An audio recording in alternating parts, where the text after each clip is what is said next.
Women of Reddit, what do you think about the fall of Constantinople in 1453 by the Ottoman forces led by Mehmed II? I'm not a woman, but I just texted a girl I know asking her opinion and she told me to never text her again, so I think she's upset about it.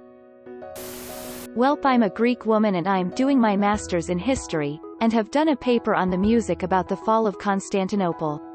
In summary, the fall of Constantinople was kind of inevitable. The empire was in its last legs, due in large part to the fall during the Fourth Crusade in 1204. It had a lot of internal and external problems. For example, Konstantinos Palaiologos was never officially coronated, due to religious infighting.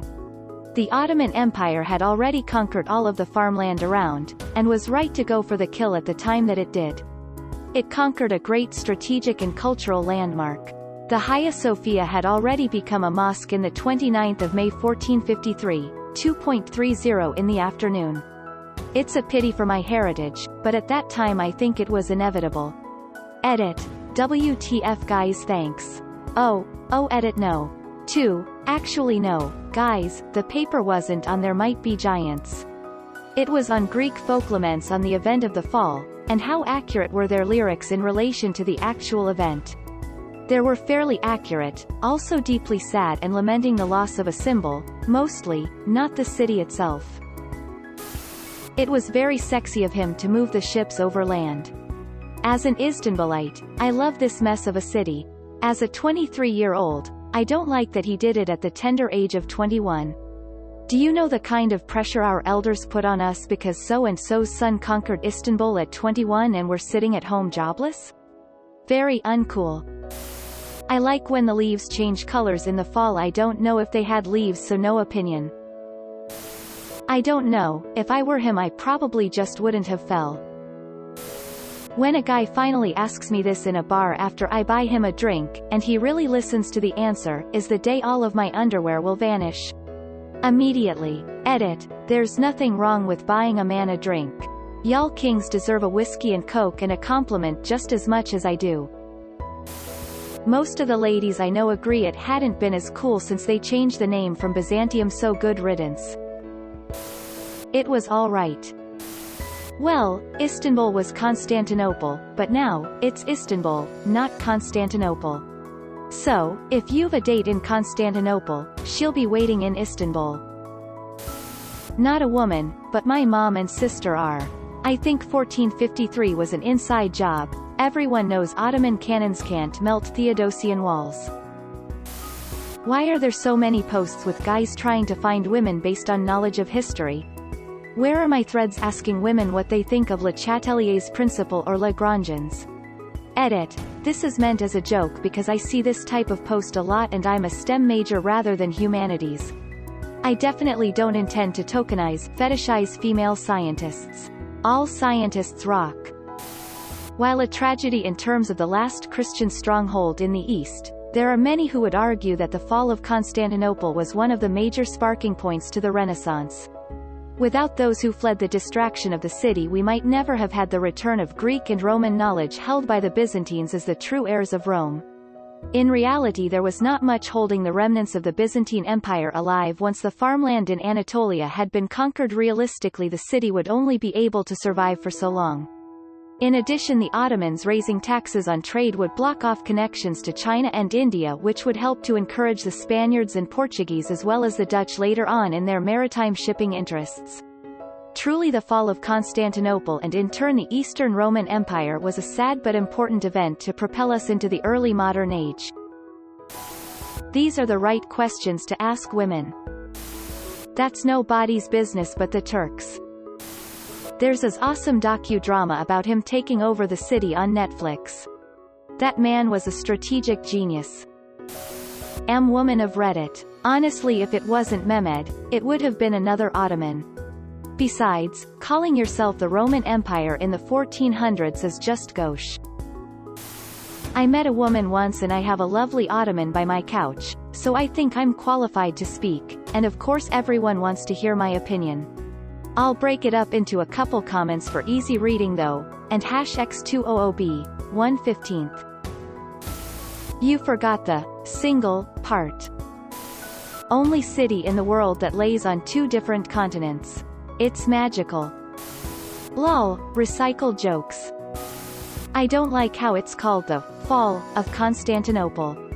It should be called the Conquest of Constantinople. I like your funny words, Magic Man. The real reason why they fell Constantinople, it wasn't just to fall. Its main reason was because that was the bridge which was connecting the eastern Ottoman lands, Middle East, to the western part, Europe. They only had a connection through sea, so they had to get a land connection. Also, the Byzantium there was getting soldiers from Europe to attack several parts of the Ottomans. That way it had become the most important job for them. Many sultans before Mehmed II tried it but failed.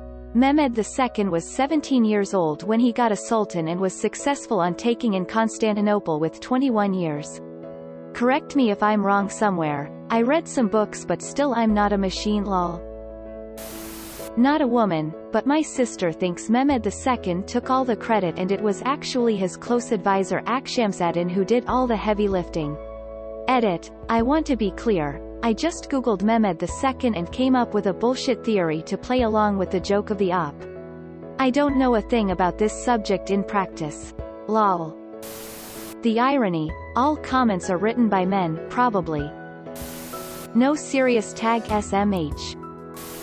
I'm a woman and a history major, we do exist, there's tens of us. The fall of Constantinople was inevitable since basically the Fourth Crusade. Even looking back to the Battle of Manzikert, Byzantium was on a very slow decline. In terms of impacts, it was a disaster for Eastern Christians, with the destruction of relics and the dispersal of the religion itself, which can still be seen today as there are a variety of regional Orthodox Christian groups. However, it did prompt a westward move of knowledge, which was key in the rediscovery of texts in the Renaissance. There's an ottoman in my living room.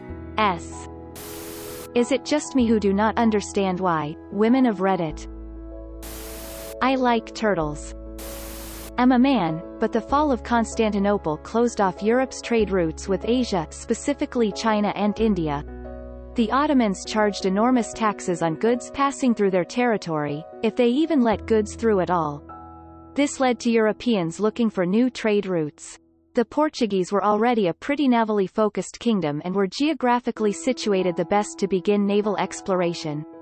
So they started trading down the west coast of Africa, eventually rounding the Cape of Good Hope into the Indian Sea. These expeditions allowed the Portuguese to develop their naval technology to the point where they could start venturing out into the Atlantic, beyond the sight of land, and still reliably navigate. This led to the discovery of the Azores, which sparked a lot of interest in Europe. It was the first time in living memory new lands had been discovered.